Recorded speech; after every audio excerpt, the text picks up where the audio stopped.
Hello everyone, I welcome you all once again to my education channel Prabhavi education. अब सबका स्वागत है and we are continuing this chapter centre state relations under Indian polity by Laxmikanth की किताब का रेफरेंस लिया है मैंने and this is a very important book. You know, if you are preparing for UPSC you might be knowing and किसी भी state civil service की तैयारी कर रहे हैं then also these classes will be definitely going to help you a lot.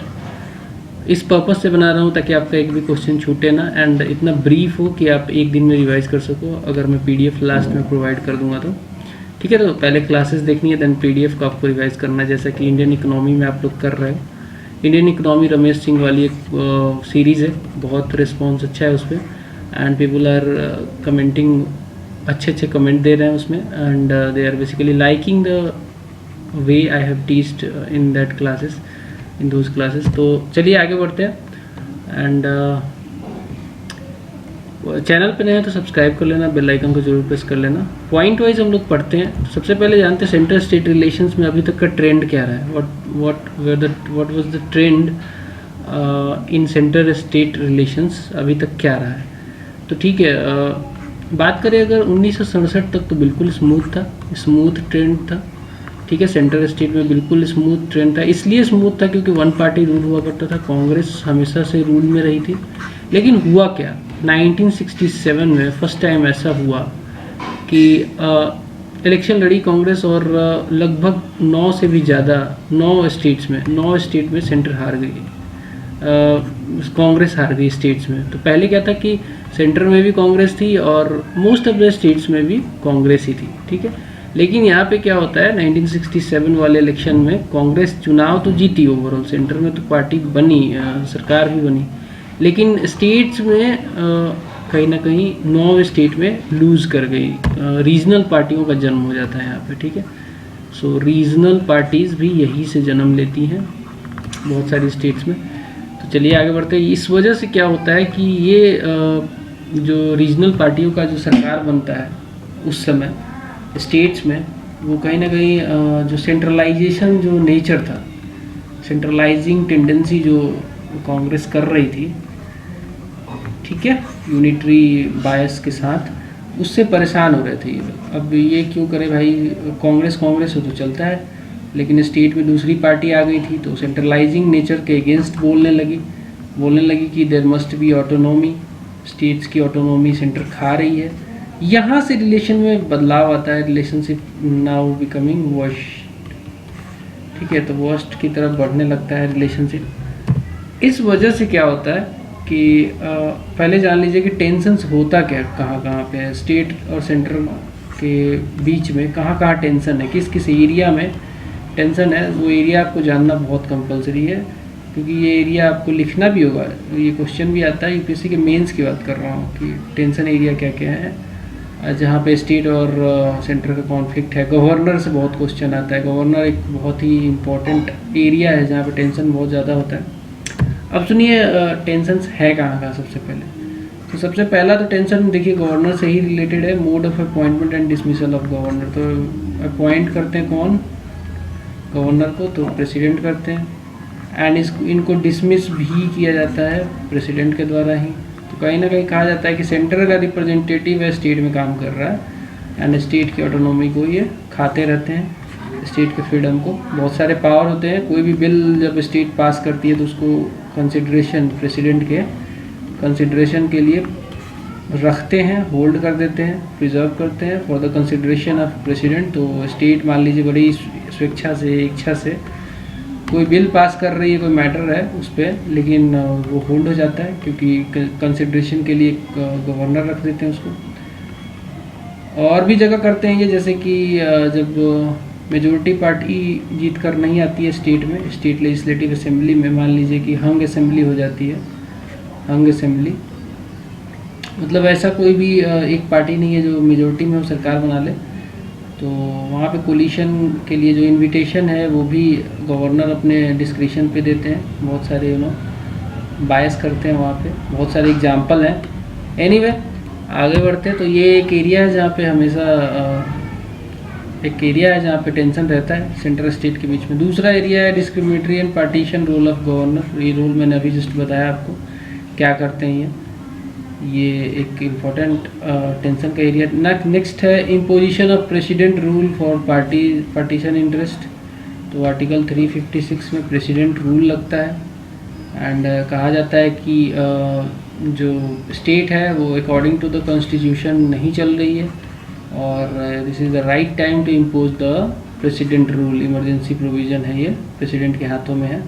यहाँ पे कहते हैं कि state is not running on the provisions of the according to the provisions of constitution. ये कारण देके कि भाई कॉन्स्टिट्यूशन में जो प्रोविज़न है उसके हिसाब से स्टेट काम नहीं कर रही, कारण देके स्टेट की सरकार को गिरा दिया जाता है, इलेक्टेड गवर्नमेंट को गिरा के प्रेसिडेंट रूल लगा दिया जाता है। तो ये प्रेसिडेंट रूल वाला जो पार्टीशन इंटरेस्ट वाला एरिया है ये भी कॉन्फ्लिक्ट वाला है। यहाँ पे प्रेसिडेंट क्या है भाई, सिंपल से काउंसिल ऑफ मिनिस्टर्स के पीएम के एडवाइस पे काम करते हैं, ठीक है।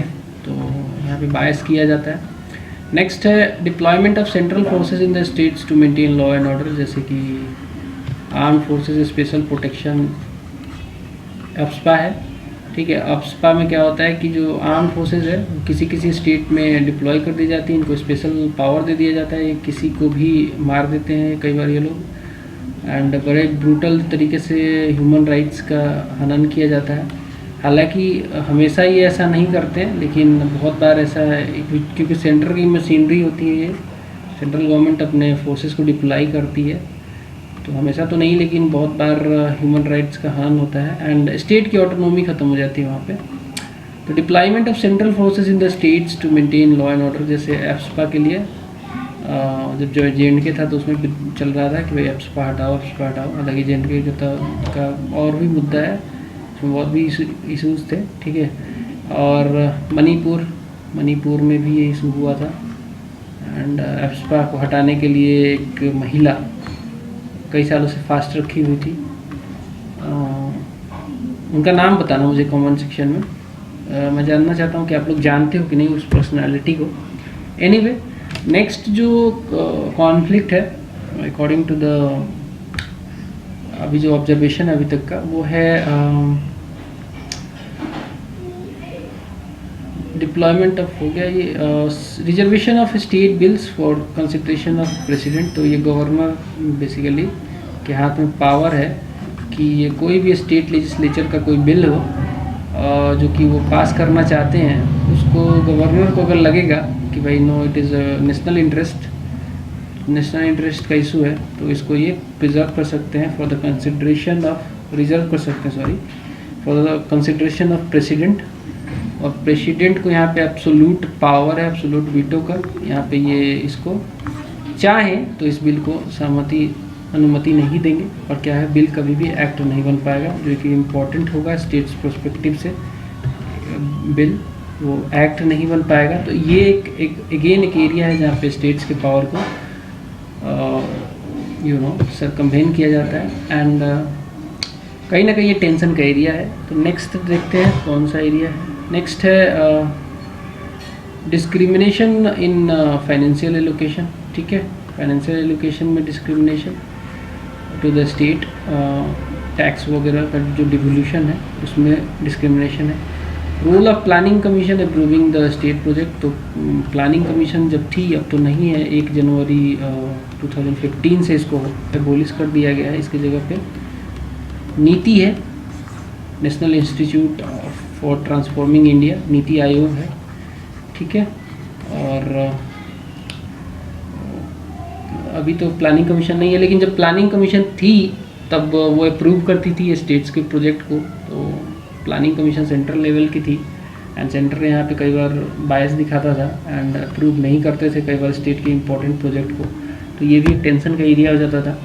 नेक्स्ट जो टेंशन का एरिया है वो management of all India services है। देखिए, apart from different state public service commissions and UPSC at central level, UPSC, ठीक है। UPSC सेंट्रल लेवल पे आला अधिकारियों को चयन करती है और स्टेट पब्लिक सर्विस कमीशन भी अपना आयोग है, इनका स्टेट लेवल पे अधिकारियों का चयन किया जाता है।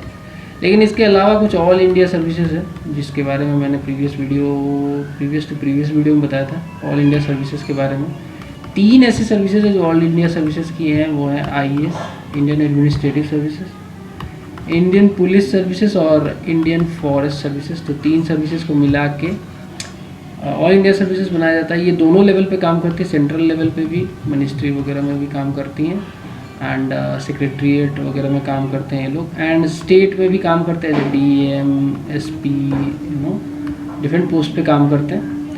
तो होता क्या है कि ये इनका चयन जो होता है सेंटर ऑल इंडिया सर्विसेज का, सेंटर करती है, और एब्सोल्यूट जो एक्शन लेने का पावर है वो सेंटर के हाथ में ही है। और कहीं ना कहीं ये लोग स्टेट को सेंटर क्या करती है, इन अधिकारियों के द्वारा दबाने की कोशिश करती है। तो ये भी एक बायस का एक एरिया है, फील्ड है। इसको भी बहुत दिनों से डिमांड कर रहे हैं स्टेट वाले ख़त्म करने का। नेक्स्ट है use of electronic media for political purposes. तो होता क्या है कि इलेक्ट्रॉनिक मीडिया क्या है, टेलीविज़न है, न्यूज़ है, न्यूज़ चैनल्स वगैरह, इनको क्या करता है जो सरकार है, गवर्नमेंट है सेंट्रल लेवल में, वो क्या करता है प्रचार के समय यूज़ करता है, और स्टेट को ऐसा पावर नहीं है, तो कहीं ना कहीं बायस हो जाता है। भाई देखिए, इक्वालिटी कब आती है, जब दोनों को पावर ना हो या फिर दोनों को पावर हो, तब इक्वालिटी आएगी। इलेक्ट्रॉनिक मीडिया सेंटर तो अपने खुद के पॉलिसीज़ वगैरह को खुद की पार्टी को के प्रचार वगैरह में यूज़ कर लेते हैं, खुद का एडवर्टाइज कर लेते हैं, और स्टेट वाले नहीं कर पाते। तो एक अगेन ये भी एक फील्ड है जहाँ पे टेंशन है। नेक्स्ट है appointment of inquiry commission against the chief minister. तो सेंट्रल गवर्नमेंट के पास पावर है, has power to establish appoint inquiry commission. Inquiry commission तभी अपॉइंट की जाती है अगेंस्ट CM, जब CM पे कुछ एलिगेशन लगता है, ठीक है, करप्शन वगैरह का, तब कई बार सेंटर अपॉइंट कर देती है। एंड भले ही जेन्युइनिटी हो ना, कई बार छवि खराब करने के लिए भी किया जाता है सेंटर के द्वारा, किसी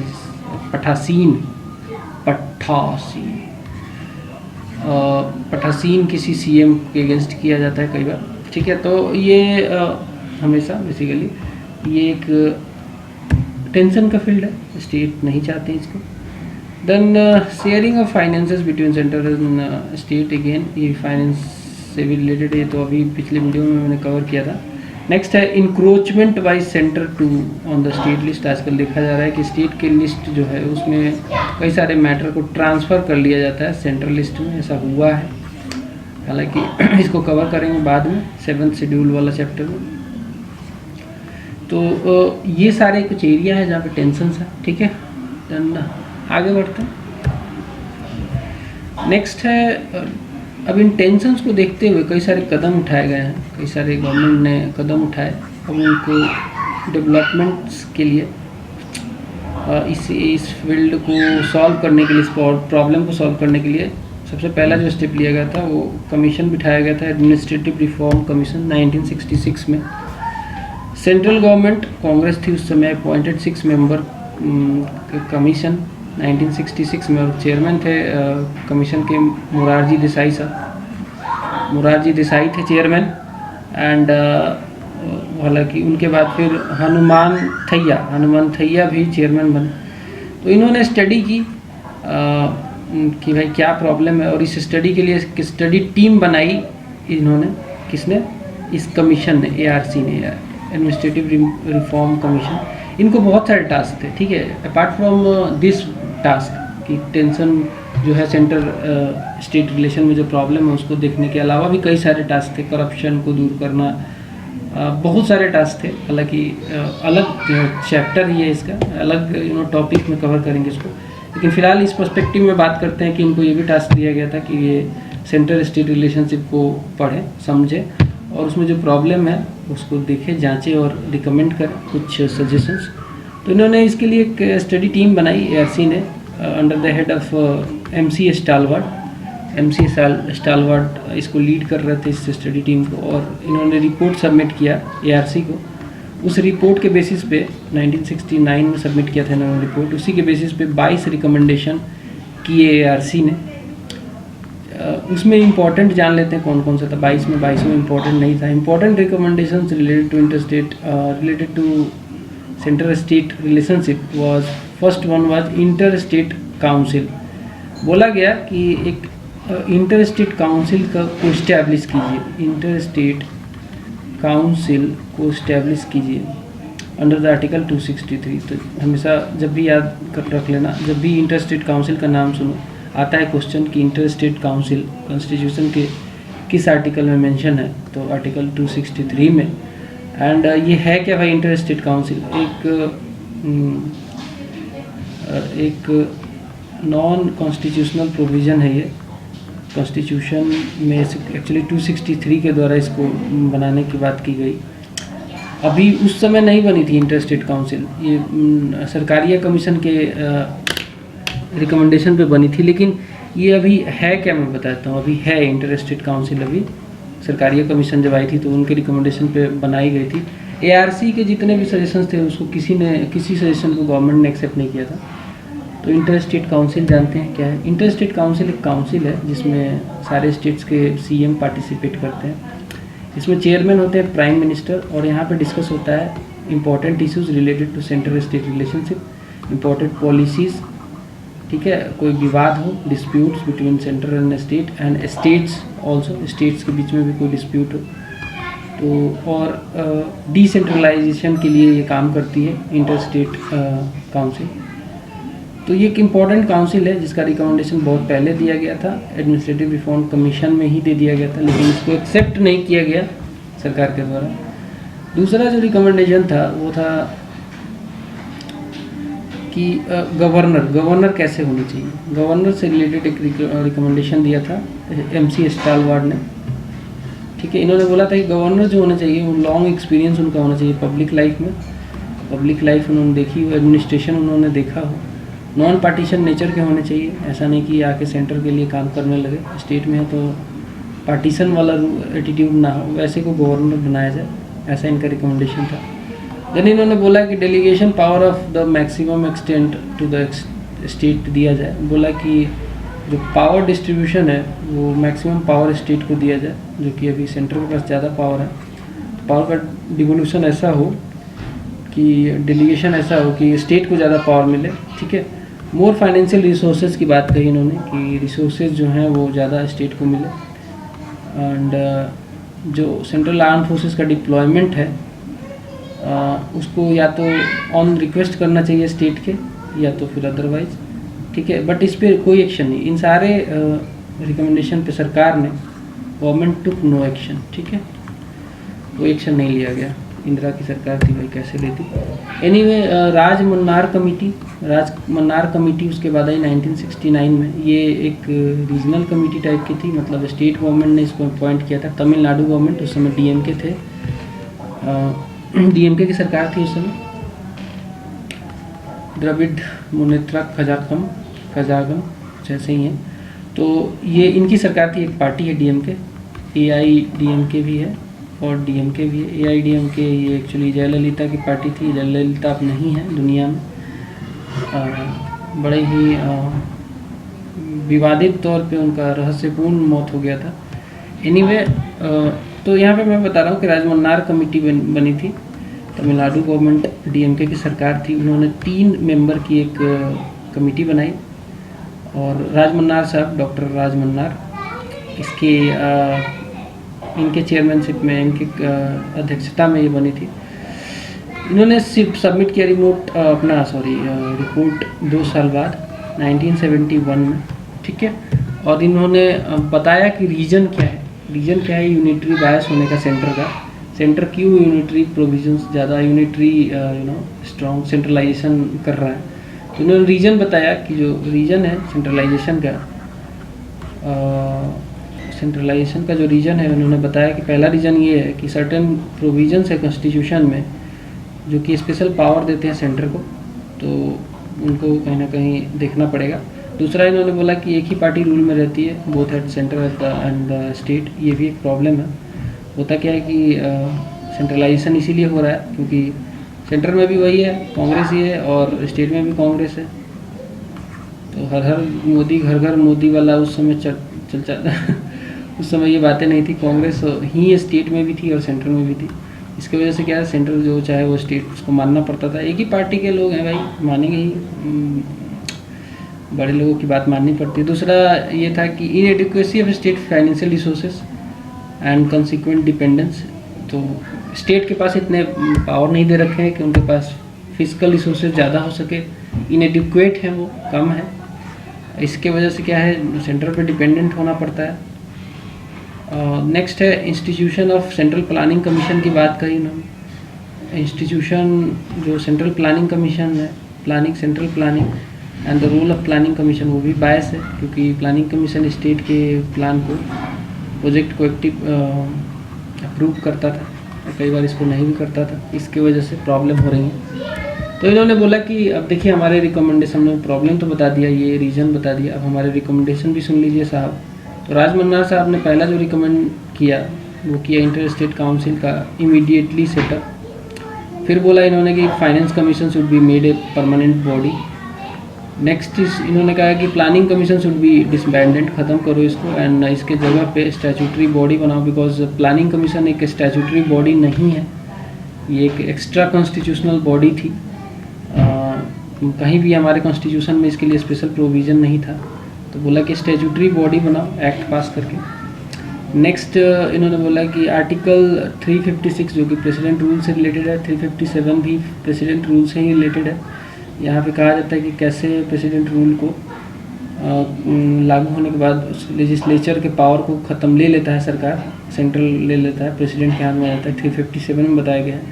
365 में बताया गया है कि जब स्टेट के ऑर्डर को जो कि अकॉर्डिंग टू द कॉन्स्टिट्यूशन है, अगर कंप्लाई नहीं करती है इंस्ट्रक्शंस वगैरह को स्टेट के सेंटर के, स्टेट कंप्लाई नहीं करती है, तब भी वहाँ की सरकार प्रेसिडेंट रूल से रूल की जाएगी और लेजिस्लेचर को ख़त्म कर दिया जाएगा। तो ये बोला गया कि इसको कम्प्लीटली ख़त्म करो इन तीनों को, इसकी वजह से बहुत बायस होता है। Then provision that the state ministry hold office during the pleasure of governor should be omitted. ठीक है, तो जो स्टेट की मिनिस्ट्री है वो गवर्नर के प्लीजर में नहीं होनी चाहिए। इससे क्या होता है, गवर्नर अपनी मर्ज़ी से काम करते हैं और मिनिस्ट्री के फ्रीडम को ख़त्म कर देते हैं, तो ये भी ख़त्म करो। नेक्स्ट इन्होंने बोला certain subjects of union list and concurrent list should be transferred to the state list. तो ये भी बात बोली उन्होंने। रेसिड्यूरी पावर का बोला कि स्टेट को दो, जो अभी सेंटर के हाथ में है। बहुत सारी बातें बोली थी इन्होंने। बोला ऑल इंडिया सर्विसेज को ख़त्म करो, एबोलिश कर दो, ये सारी बातें कही। लेकिन फिर हुआ क्या, सरकार ने इनकी एक ना सुनी, सरकार ने इनकी कोई बात नहीं मानी। ठीक है, इनकी टोटल रिकमेंडेशंस को सिरे से खारिज कर दिया सरकार ने, किसी भी बात को नहीं मानी सरकार। ठीक है, इनकी रिकमेंडेशन जो थी राजमन्नार साहब की धरी की धरी रह गई और सरकार ने कोई एक्शन नहीं लिया उस पर। सो that's all from this video. आगे और भी कमिटीज़ हैं, कमीशंस हैं, सरकारिया कमीशन है, इम्पोर्टेंट पूंची कमीशन है, एंड कुछ रिजोल्यूशन है, जैसे कि पंजाब में रिजोल्यूशन हुआ था, वेस्ट बंगाल का कुछ डिक्लेरेशन था, वो सब भी देखेंगे। तो अगले वीडियो में उनको चाहूँगा कि कवर करो। So that's all from this video. बताना कैसा लगा एंड सब्सक्राइब कर लो चैनल को, बेल आइकन को जरूर प्रेस कीजिए, because this is important. You will get the notification whenever I upload the video. That's all, bye, मिलते हैं अगले वीडियो में। नमस्कार।